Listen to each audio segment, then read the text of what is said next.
kita mau ke Taman Sari di belakang Pasar Ngasem. Ini ada guide-nya loh. Nah, ini yang akan kita kunjungi, Istana Air, Masjid Batana, masih ditutup, Gapuro Agung, Pemandian, Gedung Sekawan, Gapuro dulu. Ini tadi dulu ada 57 bangunan, sekarang tinggal 20 saja, yang 37 sudah jadi rumah penduduk. Nanti akan kami tunjukkan semua, ya. Yuk kita sambil jalan. Jumleng Temanten. Oh, toilet ya? Ya, toilet. Skemanya bisa kita lihat. Depannya skemanya ya. Depan untuk bilik air, belakangnya untuk jongkok masih kelihatan. Ini toiletnya. Ya, toilet ya. Kalau orang dulu nyebutnya Jumleng Temanten. Jadi Taman Sari luasnya 10 hektar, ada 57 bangunan kala itu dan 18 kebun. 18 kebun sudah jadi rumah penduduk, 57 tinggal 20 bangunan atau situs, yang 37 sudah jadi rumah penduduk juga. Dibangun pada tahun 1758 sampai 1765. Pembangunannya selama 7 tahun. Atas prakasa seorang Bupati Madiun namanya KRT Ronggo Prawirosatiko. Karena Bupati Madiun telah membangunkan Pesanggaran Taman Sari, akhirnya Bupati Madiun dapat kompensasi, yang mana dalam 1 tahun pada bulan Rabu awal dan bulan puasa tidak membayar pajak ke keraton. Ketika itu keraton adalah pusat pemerintahan dalam bentuk kerajaan. Jarak keraton dengan Taman Sari kurang lebih ya 350 meter. Tidak begitu jauh. Ketika datang waktu itu Sultan pakai kereta kencana, yang mana keretanya ditarik kuda.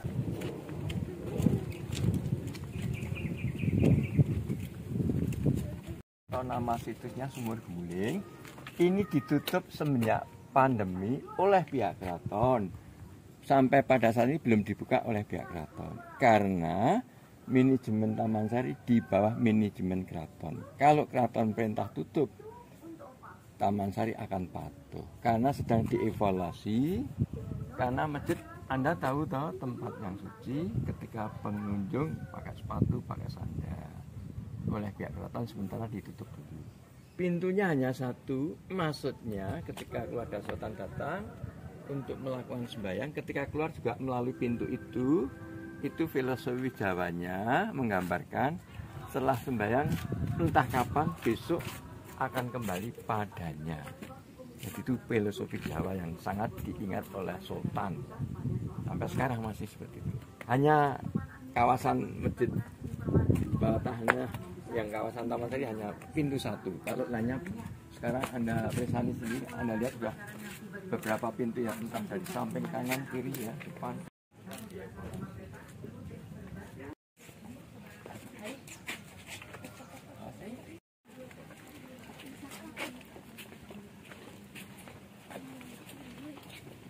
Bebas pilih, bisa remix semuanya, silakan.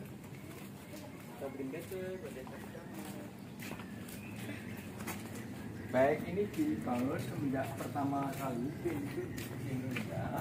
Maksudnya secara simbolis ketika Anda masuk keluar sebetulnya begini. Nah, ini merupakan simbol menghormat pada sultan secara tidak langsung. Ini kita melalui urung-urung atau terowongan. Fungsinya penghubung pemandian dengan Istana Air dan Masjid Batana. Dikala itu yang bisa lewat hanya keluarga sultan. Urung-urung, awas awas. Urung-urung ya.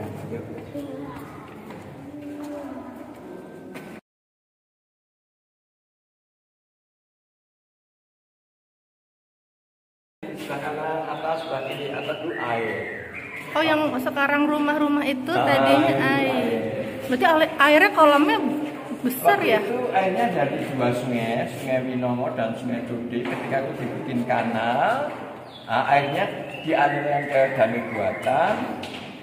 Kanal itu dijaga oleh para abdi dalam selama 24 jam karena kejenian air hanya khusus keluarga sultan. Ini pintu masuk ke gedung Panembung. Jika Sultan naik ke dalam, akhirnya ada tangga naik ke atas. Sultan akan melakukan meditasi dalam ruang tertutup. Jadi Sultan pada dasarnya Muslim, tetapi dia masih melestarikan budaya Jawa. Bahkan sampai sekarang masih dilestarikan. Contoh ketika Selasa Kliwon atau Jumat Kliwon di keraton masih ada persembahan bunga dengan membakar kemenyan atau bunga. Muslim kalau Sultan, tapi budaya Jawa masih dilestarikan, masih diuwi-uwi ya. Tidak dipakai lagi karena ketika eranya Sultan kedua, keraton diserang oleh bangsa Inggris dan bangsa Belanda. Waktu itu, maka dari sini semua difokuskan ke keraton. Di sini dibiarkan teronggok karena tidak dipakai lagi. Banyak bangunan-bangunan sini pada runtuh karena faktor alam, kena hujan, kena panas. Intinya di sini setelah tidak dipakai lagi tidak ada maintenance bangunan. Kalau sebaliknya kalau di keraton dibangun pada tahun 1756 sampai sekarang ada 22 bangunan masih utuh karena semenjak Hamengkubuwono pertama sampai yang ke-10 tidak lepas dari maintenance bangunan, continue. Jadi masih utuh kalau keraton.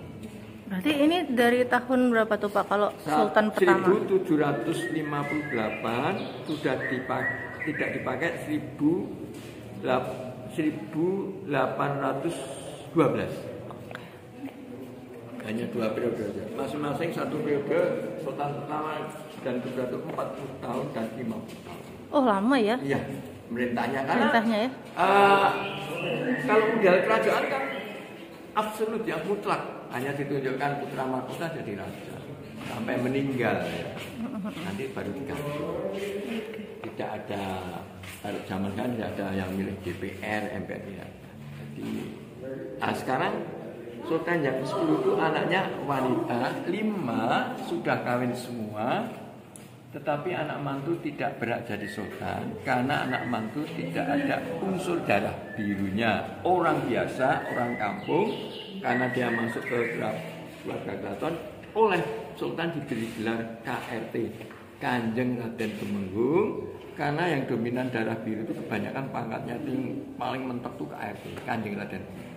Ketika anak mantu sultan yang sekarang berada di keraton, dia tidak akan canggung untuk komunikasi yang dominan darah biru karena pangkatnya sama, KRT.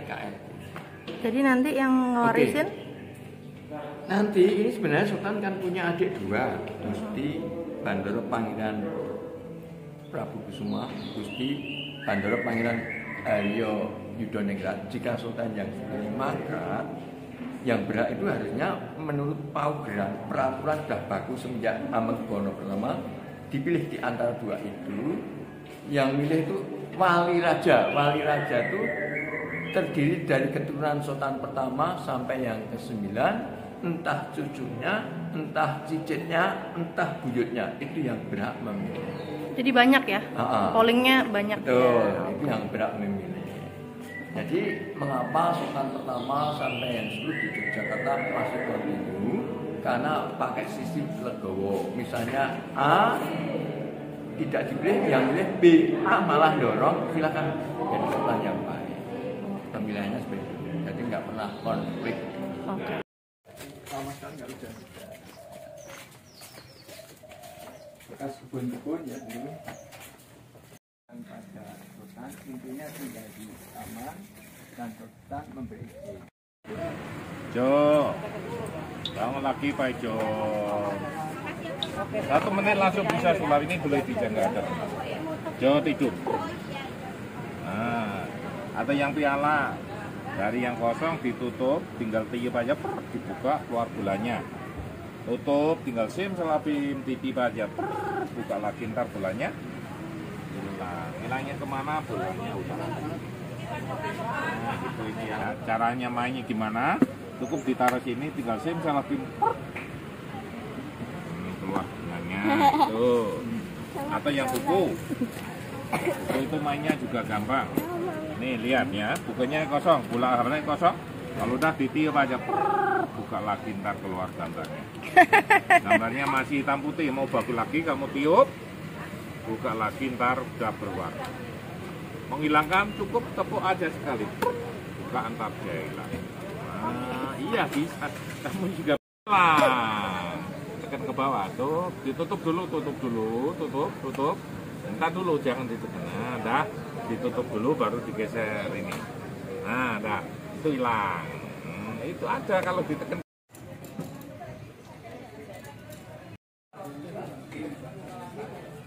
Itu namanya gedung temanten baik di kiri maupun di kanan. Fungsinya untuk para abdi dalam caos atau menjaga ketika keluarga sultan berada di pemandian. Nah ini namanya gedung pangunjukan baik di kanan maupun di kiri. Fungsinya untuk mempersiapkan air minum teh khusus para abdi dalam atau pekerja ya. Yaitu tingginya 10 meter namanya gapuro panggung. Di situ ada patung naga dari batu. Itu merupakan simbol kalender Jawa atau tahun Jawa yang mana kita sebut sengkalan memet, yang mana bunyinya catur nogo rasa tunggal, artinya angka-angka 4861. Cara bacanya dibalik 1684 menurut kalender Jawa. Konstruksi bangunan Taman Sari dimulai dibangun atau masanya 1758. Jadi itu merupakan simbol kalender Jawa. Nanti kalau Anda ada waktu untuk berkunjung ke keraton, Anda tidak akan melihat tahun secara kapital karena keraton dibangun pada tahun selesainya 1756, tetapi Anda akan dipertontonkan, akan diperlihatkan dua patung naga dari batu warna merah yang mana ekornya saling melilit. Kita baca Dwi Nogo Rosowani, artinya angka-angka 1682. Keraton dinyatakan selesai dibangun atau masanya 1756. Jadi baik keraton maupun Taman Sari semua pakai simbol-simbol untuk menyebutkan tahunnya. Kita poin aja, jadi Amangkurat IV yang berkedudukan di Keraton Kartosuwo, ketika itu dia melahirkan kalau Solo Pakubuwono, kalau Yogyakarta Amangkubuwono. Itu hasil perjanjian Giyanti 13 Februari tahun 1755. Jadi kekuasaan raja-raja yang ada di Solo dan Yogyakarta itu dibagi dua. Nah, kebetulan Amangkubuwono itu waktu masih mudanya namanya Pangeran Mangkubumi, dia milih belum punya keraton, dia ketika dibagi itu milih jalan arah ke barat, dalam waktu itu masih dalam bentuk hutan Baringin Yogyakarta itu. Nah, setelah itu dia netapnya tidak di keraton, tapi pertama kali tinggal di Ambar Ketawang Kedaton, 4 km dari sini arah barat dalam bentuk rumah joglo. Persisnya 7 Oktober 1755 dia merintahkan pada rakyat khususnya Yogyakarta, umumnya Jawa Tengah untuk membangun sebuah keraton di bekas hutan Baringin. Jadi keraton yang ada sekarang itu dulu hutan. Nah, selesainya 1756. Dalam tempo 1 tahun sudah selesai. Dari Ambar Ketawang Kedaton pindah ke keraton. Jadi ketika Sultan kedudukan Pangeran Mangkubumi, dia belum punya keraton ya. Tinggalnya di Ambar Ketawang Kedaton. Bahkan sampai sekarang rumah bentuk joglo masih ada. Ya. Itu sejarahnya begini. Awalnya Amangkurat IV yang berkedudukan di Kartosuwo waktu itu. Awalnya itu ada Panembahan Senopati juga ya Pak? Betul. Kalau kita itu runut, jadi Yogyakarta itu semenjak 1000 tahun 600, kalau Panembahan Senopati 1500. Jadi berturut-turut ya. Dulu sekarang keraton Sultan Agung yang ada di Pleret hilang, sudah jadi rumah penduduk. Sultan Agung awalnya ya? Itu awal mulanya ya? Iya, 1613. Itu bekas keratonnya tinggal pondasi dan halamannya sudah jadi rumah penduduk. Pindah 2 kali, dulu di Pleret, pindah di Kerto, akhirnya Lambat Laun, akhirnya Amangkurat I sampai Amangkurat. Itu temponya ya 100 tahun kemudian, 100 tahun kemudian. Jadi awal mulanya dulu itu. Jadi raja-raja Jawa ketika meninggal tuh dikubur di Imogiri, 17 km dari sini. Kalau Majapahit itu karena dalam tempo 3 hari habis-habisan Perangnya ya? diberontak ya. Perang Paragreg itu dalam 3 hari habis-habisnya, bangunannya dibakar, habis, generasinya lari tunggang langgang entah kemana ya. Sebenarnya akhir penghabisan Gajah Mada itu dikawal oleh 22 Bayangkara ya, penjaga itu. Jadi tidak tahu rakyat kalau bahwasannya yang dikawal itu ada salah satu yang mau nyempal. Mau nyempal pokoknya nggak mau ngawal oleh Patih Gajah Mada, ditanya 3 kali, pokoknya nyam mental, habis itu dieksekusi. Sudah ditanya 3 kali dia kekeh untuk lepas dari rombongan itu. Jadi oleh Gajah Mada dieksekutif, dibunuh. Nah, setelah itu pengawalan 19 entah kemana nggak tahu, kebanyakan arahnya kalau orang-orang yang dulu punya kekuasaan tidak lepas dia jadi biksu ya. Ya, baik, posisi kita berada di Gedung Seram 1, 2, 3, 4. Fungsinya untuk istirahat para esir sultan atau sultan. Ketika tidak menemani mandi sultan berdua, dia cukup istirahat di Gedung 4 ini. Sudah legowo, walaupun tidak menemani, dia akan dibur seperangkat gamelan. Sebelah kanan ada pintu 3, sebelah kiri ada pintu 3. Ketika itu keluar dari pintu itu kebun. Karena Anda Pesani sudah jadi rumah. Iya, ini aja bagus ya, gimana dulu ya? Ah, betul. Ya kan? Segini aja tuh udah bagus banget. Dulu Betul, bangunan tempo dulu bisa kita katakan betul-betul klasik. Pak, itu pohon apa sih, Pak? Kepel, jika ada bibitnya. Jika Anda makan buah kepel itu, ketika berkeringat akan wangi. Itu herbal zaman dulu. Jadi tumbuhnya di batang, tidak di ranting. Ini sangat unik, tumbuhnya di batang, tidak mau di ranting. Ini belum masak, ini masih mentah. Ya. Kalau nanti matang warnanya ranum itu, coklat-coklat tembaga itu. Wow, keren abis.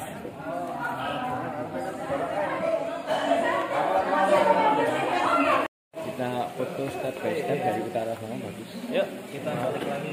Backgroundnya akan terang.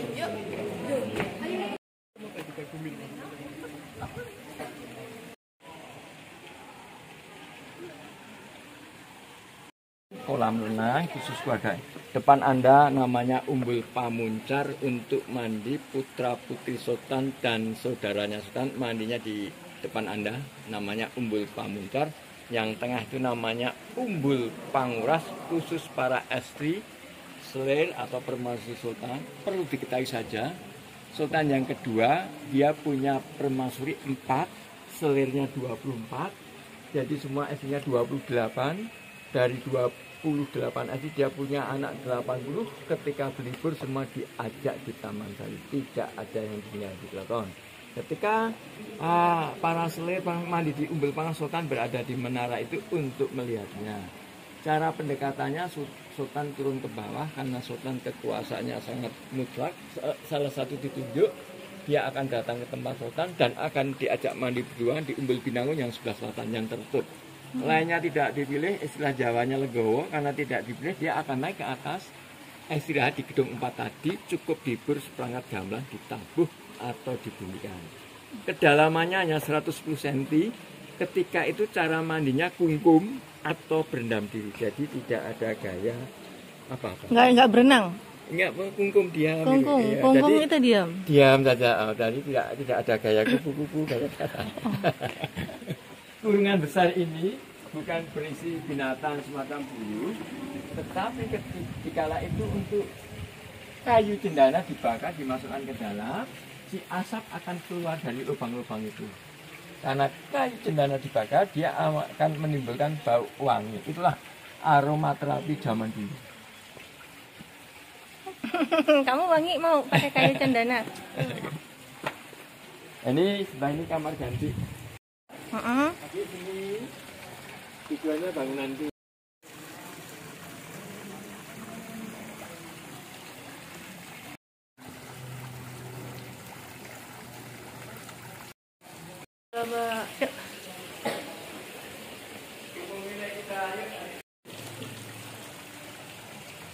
Oke, bagus. Berbaring di atasnya, rumah besar dikasih bara api dengan tabus. Inilah tempat sauna zaman ini. Jadi habis mandi kemudian ketika berada di sini merasa hangat. Ini tempat sauna zaman. Maaf, hadiah tersebut. Sauna zaman. Oh, ini papan tadinya. Papan air. Bukan, ini kayak ratu. Dulu ratu ya, ada lubang-lubang cilik bara api dengan tabus. Nah, si api menguap ke atas, hangat jadi. Jadi kita sebut sauna zaman ini. Tahun 2004 zaman ini nggak dihilangkan karena ini sebagai monumen ketika itu diisi air penuh untuk mengaca. Oh, ngacanya di air kan jadi dulu pakai air. Makanya renovasi 2004 nggak dihilangkan sebagai monumen. Bahwasanya ini dulu berfungsi sebagai cermin. Pakai air.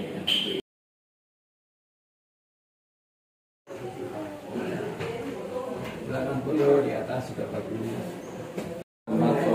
Duduk manis sepanjang hari. Kan oleh kita berada di sini sambil putrinya mandi, istrinya mandi ya, sambil lihat pemandangan. Waktu itu ada 18 kebun ya, sangat. Sebenarnya orang dulu itu smart ya pikirannya, jadi tidak ada ke depan kanan oke ya. Dulu pemandangannya sangat elok sekali karena di situ ada pohon-pohon ya. Karena dari juga dari pemungkinan berdua bersauna. Sultan datang ke tempat depan Anda yang mana sekarang tinggal pondasi segi 8. Dulu merupakan bangunan tingginya 6 meter namanya Gedung Lopak-Lopak.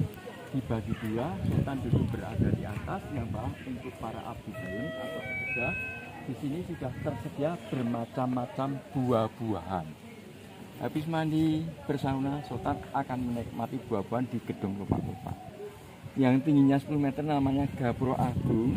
Sebenarnya ketika itu masuk ke Taman Sari, arahnya dari arah barat melalui Gapuro Agung.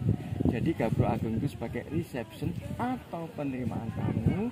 Berhubung pada saat ini di belakang Gapuro Agung berjubel rumah penduduk, sudah tidak ada akses jalan lagi untuk masuk ke Taman Sari dari arah barat. Ketika kita masuk itu sebenarnya pintu keluar. Ya, kita tadi masuk lah itu pintu keluar.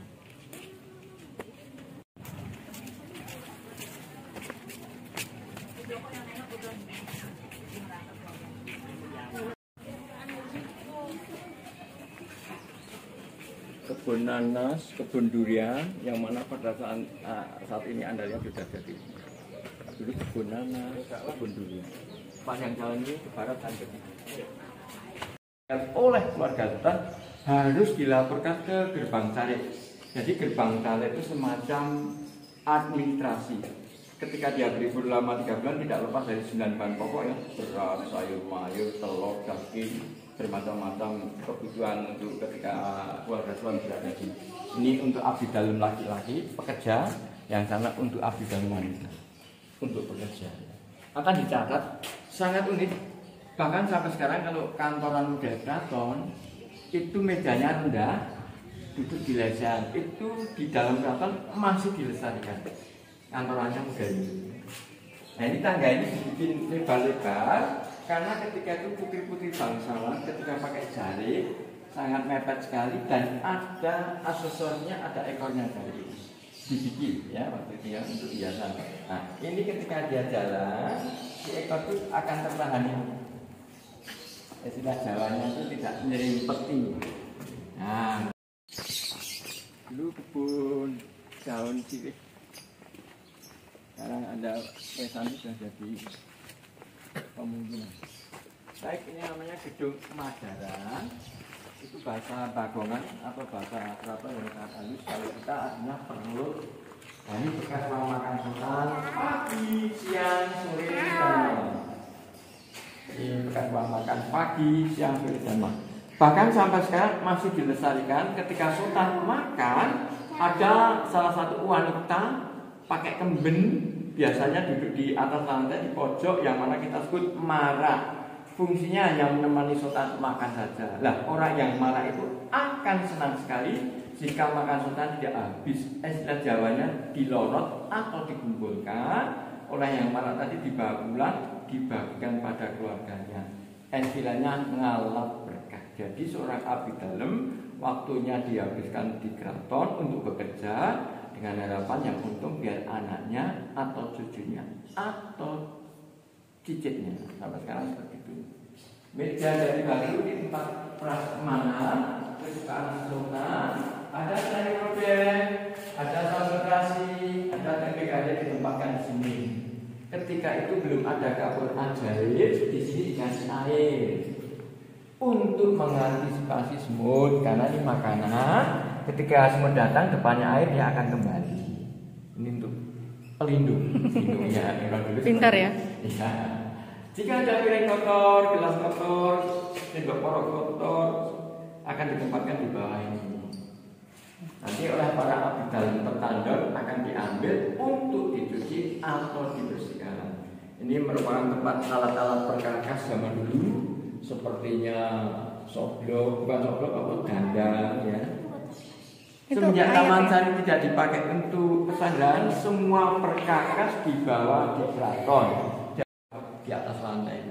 Tetapi kalau sultan sudah di luar tembok keraton, sudah republik, pakai dasi, pakai apa ya, nggak ada orang yang lain. Hanya di keraton saja sampai sekarang itu paugeran Hamengkubuwono, peraturan yang sudah baku itu masih dilaksanakan jika sultan berada di keraton. Contoh ketika sultan duduk, akan ada yang tamu untuk menjumpai, kita nggak bisa jalan nyelonong begini. Jalannya harus jengkeng walaupun jaraknya 5 meter atau 10 meter. Wow, berat banget. Nah, iya berat. Kalau udah tua nggak bisa bangun. Pas di depan kita menghormat. Jadi banyak lamaran intinya ingin jadi abdi dalam di keraton, tidak serta-merta langsung diterima. Itu boleh percaya boleh tidak. Itu nunggunya ada yang 4 tahun, 5 tahun.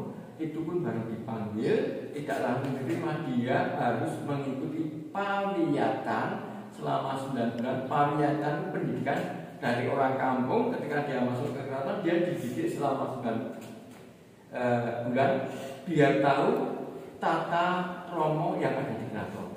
Karena orang kampung kan masih nyelonong boi, masih gerak-gerak di keraton. Setelah 9 bulan dinyatakan diterima, itu pun tidak serta-merta langsung abdi dalam, tetap dia harus magang 2 tahun.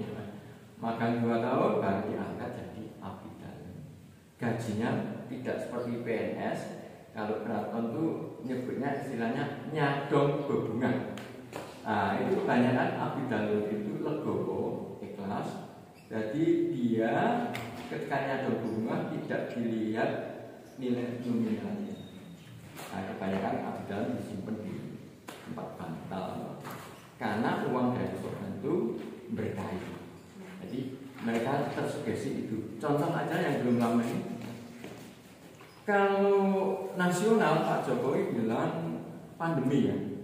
Kalau keraton tidak disebut Pak Bu, karena di keraton ada namanya Lentera Kiai Wiji, kita sebut, berada di Bangsal Prabayaksa. Ketika itu kalau Jakarta menyebutnya pandemi, keraton lampu itu sebenarnya 24 jam nyala, akhirnya padam. Sultan berpikir ada apa? Menyamai kalau Jakarta nyebutnya pandemi, kalau keraton nyebutnya Pak. Jadi penyakit yang mewabah meluas. Sultan memberitahu pada khususnya rakyatnya, intinya jangan dalam benteng keraton. Boleh percaya boleh tidak, ketika itu keraton memberi gambaran bikin sayur lodeh ya, untuk dimakan satu keluarga. Kabar itu sampai rakyat khususnya dalam benteng keraton, karena kabar itu sangat menggembirakan. Seketika itu rakyat di Jakarta pada umumnya dan merasa dapat imunitas kekebalan karena kabar gembira dari sultan.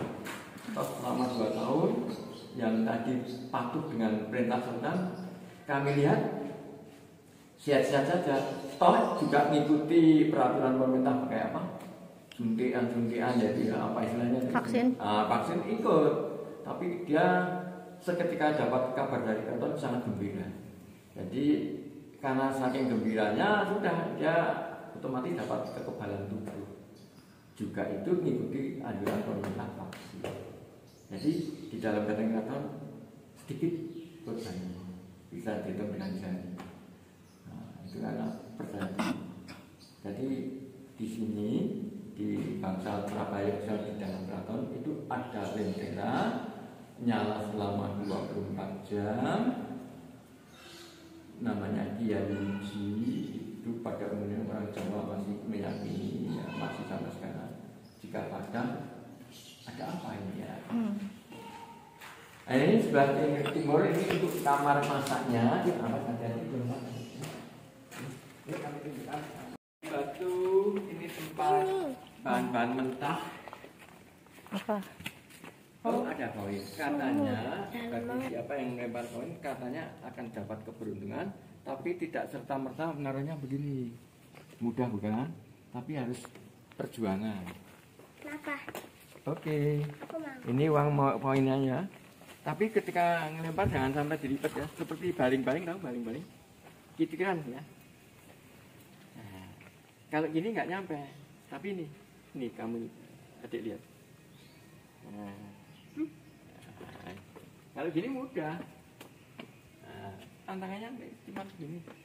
Berdiri, tegak, fokus. Rp5, 1.500. Ada koin? Diam dulu. Oke. Wah, masuk. Mantap. Gitu. Dapat 500 juta. Listrik masuk keraton itu sekitar tahun 1921. Itu pun kekuatannya hanya satu-satu baru masuk ke keraton. Nah, ini tempat penjagaannya security. Duduk bersila melingkar ya. Di atas untuk menjaga ketika sultan bermalam dengannya. Lubang besar jika malam hari yang merasa kedinginan diizinkan atau diperbolehkan bakar kayu. Jadi suasana ini sangat karena intinya seorang security nggak boleh tidur karena di situ ada raja sultannya. Ini tempatnya namanya Pesayan Ledok Sari. Nah itu sebelah timur itu merupakan almari hanya dihubungkan dengan sebelah papan tanpa daun pintu untuk nyimpen pakaian-pakaian khusus keluarga sultan. Ini tempat tidurnya. Ini memang sengaja dibikin ruang terbuka. Barangkali sultan habis bangun dia akan bercengkerama dengan putra putrinya atau istri-istrinya. Sejak dulu memang dibikin ruang terbuka. Nah, ini tempat tidurnya Pesayan Ledok Sari. Dulu sebenarnya tempat tidur ini dari kayu, karena kayu cepat rapuh ketika renovasi 2004 digantikan beton, maksudnya agak awet. Dulu ada papan melintang ke utara selatan. Ketika sultan tidur, dia akan mendengarkan gemejiknya air, karena di belakang ini ada air dari sumber mata air Padepokan dari timur mengalir ke barat. Jadi merasa ayem, tentrem karena mendengarkan gemejiknya air. Ini dari dulu begini, Pak. Iya, dari situ Emang nggak ada tutup jendelanya gitu? Ya ada. Oh, ada. Sejak dulu 17.5 tahun. Kamar bayi kalau ditegak lurus angin akan kencang ya. Maka dari itu dimiringkan. Maksudnya ketika angin datang tuh langsam-langsam, pelan-pelan. Karena sini kamar bayi. Pemikirannya sejak sampai itu. Ya, hanya di hubungan sebelah papan sudah merupakan almari tanpa daun ini untuk nyimpen pakaian-pakaian keluarga. Memanjang sampai jam.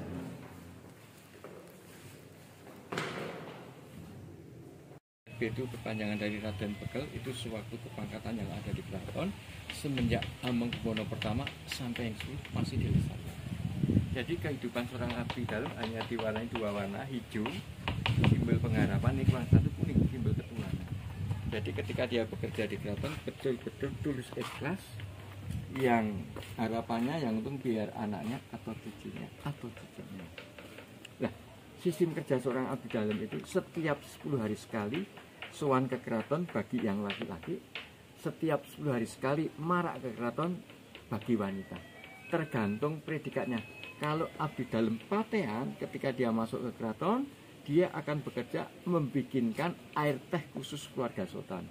Kalau abdi dalam petandon, ketika dia masuk ke keraton, dia akan bekerja membersihkan tempat bangsal kencono, bangsal kotak, bangsal manis, bangsal trajumas, bangsal Sri Manganti. Itu pekerjaan seorang abdi dalam petandon.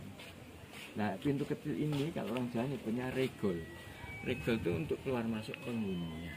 Jadi ini tempat tinggal seorang abdi dalam keraton. Masih eksis, masih jalan. Nah, kebun yang Anda lihat sudah jadi Udah pemukiman pemukiman. penduduk, sudah berubah jadi kebun dan kebun.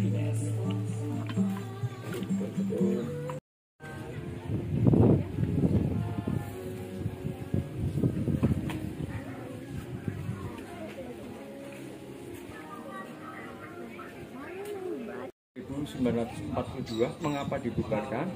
Karena ketika itu Jepang sedang perang dengan Sekutu. Jepang datang ke keraton, intinya minta bantuan pada Sultan, yang mana prajuritnya memerangi Sekutu, tapi Sultan yang ke-9 tidak mau terlibat dalam PD2. Akhirnya prajuritnya dibubarkan. Setelah dicek oleh Jepang, memang di keraton di kala itu tidak ada prajurit lagi. Baru dihidupkan ketika itu prajurit seremoni. Contoh, ketika keraton punya event gunungan, seperti 2 minggu yang lalu ada peringatan Maulid Nabi di keraton, bikin gunungan yang terdiri dari ketan, sayur mayur dari keraton dibawa ke masjid gede. Inilah pengawal-pengawalnya. Sekarang seperti itu. Ya, pesinden itu milik penyanyi keraton. Ketika Sultan Masbul, dia dipanggil untuk nyanyi atau menghibur Sultan. Jadi semua dikasih tempat tinggal. Nah, ini yang satu bukan orang Jawa, dari Bugis. Dia dikasih tanah kemerdekaan oleh Sultan, yang mana pada saat ini jaraknya 2 km dari sini ke barat. Sekarang jadi kampung Bugisan, tetapi tidak dimiliki orang Bugis tapi orang Jawa. Karena dia setelah membantu Sultan, dia kembali ke Makassar. 64 tahun yang rampung, bukan rumah, tanah buatan atau segera.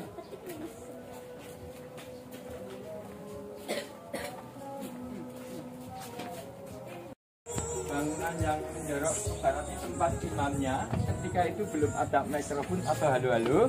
Di depan pengimaman ada ruang hampa udara. Maksudnya ketika imam bertabir, suara akan bergema, jamaah yang belakang akan mendengar. Tapi itu ada kan? Sampai sekarang masih seperti itu.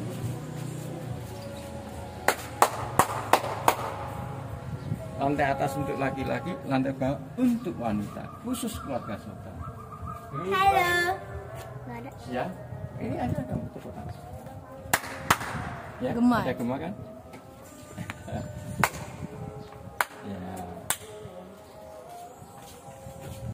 Karena ketika kita jalan, pandangannya belok kiri, belok kanan, bangunan.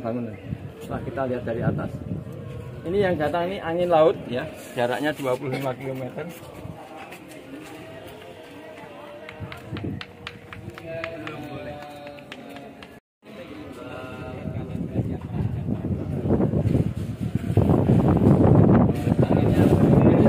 Iya.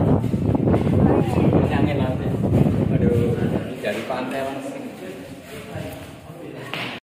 Satu unit bangunan ada 3 nama. Sebelah timur namanya Pulau Bawang. Ketika para tamu sultan berada di Pulau Bawang, seperangkat gamelan ditabuk atau dibunyikan. Ketika para tamu sultan mendengarkan gamelan sambil makan minum. Sayap kanan dan sayap kiri dulu bangunan 2 lantai, isinya kamar yang lengkap. Nah, ini untuk belajar tari menari putra putri sultan yang masih anak.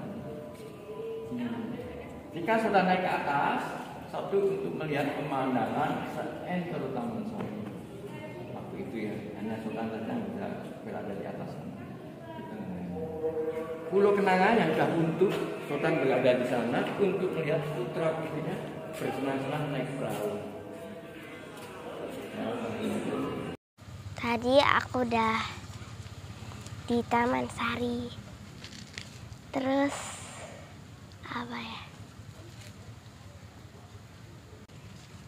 Ya aku suka karena menarik, tapi juga dari batu-batu gitu